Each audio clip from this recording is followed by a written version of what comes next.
I'd say first and foremost, I love working with Keanu Reeves. I think he's one of the best creative, collaborative partners I could have ever wanted, let alone imagined. Keanu and I every time say, no, this is our last one, we're not going to do it again, we'll see what happens. Then we go on a press tour. It seems like every time at the Imperial Hotel in Tokyo, we'll sit around having a few drinks in their Scotch bar. And we're like, ooh, that was a good one, good thing, glad it's done, yeah, great. I got an idea. And it starts that way, and it starts with an idea on a napkin. And I honestly, at the end of it, I like the world. John Wick has elements of things in it that I grew up watching. It has a sensibility of a Western, of a samurai movie, of a wuxia kung fu film. It has an underworld side. It has mythology. It's got car chases, Like, what other franchise can you put 70s styles car chases, attack dogs, samurais, ninja? I don't know. So it didn't exist, and then we got to make it exist. I don't even know if I'd call it a collaboration. Yes, we collaborate, but I just think you have two people that are working together that love the same stuff. What's the Bob Fosse quote? Half of directing is coming up with really crazy ideas, and the other 50% is finding people crazy enough to pull them off. It starts with Keanu. And I think that's the main thing, is we trust each other enough to step off the cliff together. What happens after that, I don't know.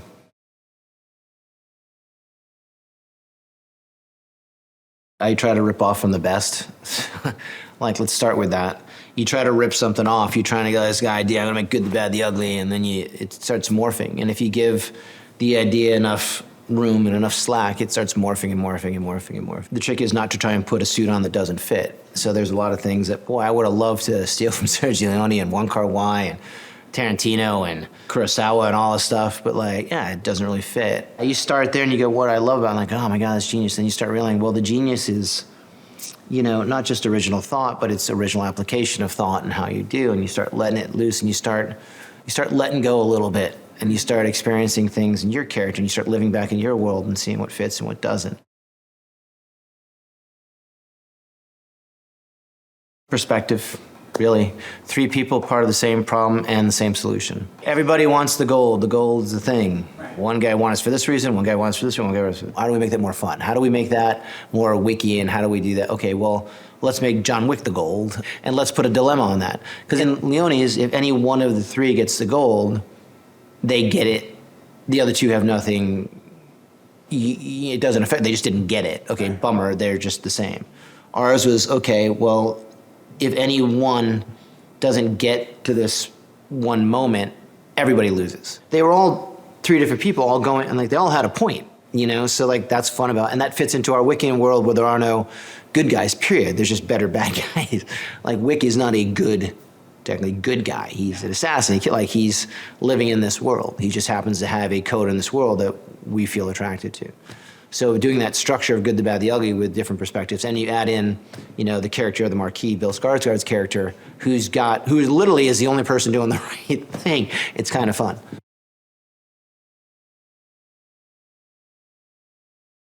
My version was more like Zatoichi, you buy him blind, stumbling masseuse guy, that kind of guy. And after my first creative talk with Donnie, it was like, I don't want to play him like that. I want to be way cooler, and So I was like, okay, I wonder how I'm going to figure this out. And Donnie came at it very hard. Look, man, I love your series. I love John Wick. I can't think of anything I'd rather do. But for myself, I got to do something different. I want to add, I want to go to the extremes in this. And he actually brought up more of the John Wick than I did. He broke stereotype in our world, going, I want to be more. I want to do more. Why can't I be the cool guy that did this, that does this, but I'm going to have it?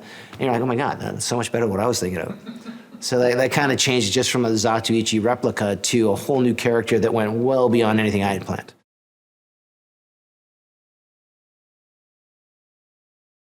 No matter how cool we are and how old we get, we're all competitive, and you all want to see who's full of shit and not. And Donnie is definitely not full of shit. He is phenomenal. He's fucking amazing, an amazing athlete. Amazing. I can't even say, I've met so many amazing people in my life, but the speed at which Donnie can move, memorize, and creatively feel things out, he knows him very well. Our best choreography team can only enhance him, but they're not gonna, he's already better than 99% of choreographers and stunt performers I know. Literally that good. I've met Bill. Oh, I've talked with Bill for years now. I met him originally way back when my old partner Dave Leitch had used him on Atomic Blonde. Had briefly spoken to him and been a big fan of his whole career. I've been dying to work with him. Thought I was going to do it for a part that is no longer in the movie. We had written a part I thought he'd be great for. So I sent him the script, and he came back, and he's like, "No, I want to be that guy." I'm like, "You want to be the bad guy?" He's like, "Yeah, that's where all the fun is." I'm like, I could be so lucky. I literally got him the next day.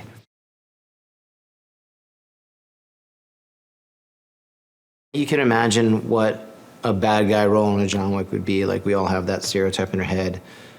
Older gentleman, white, got the look, and he's got the plot and plan, he's got the scowl or something, like that kind of thing. Or the witty, intelligent, guy that you don't see coming, the jolly guy, Bill went a whole different direction. Okay, I'm gonna have this weird French Cajun accent. I'm gonna be like, I love fashion and wardrobe and playing with that. So I just knew right off the bat I wanted, a certain type of wardrobe. I know I wanted to change suits every time. I wanted this opulence that is almost comical to a point.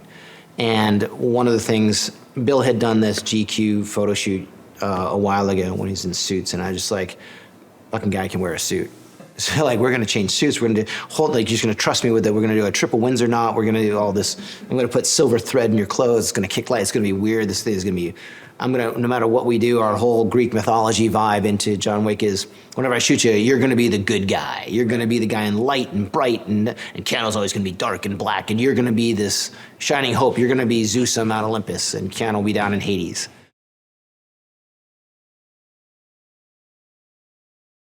I think the trick is Keanu. Keanu and I discussed it ad nauseum many, many times. John Wick doesn't know he's in a movie.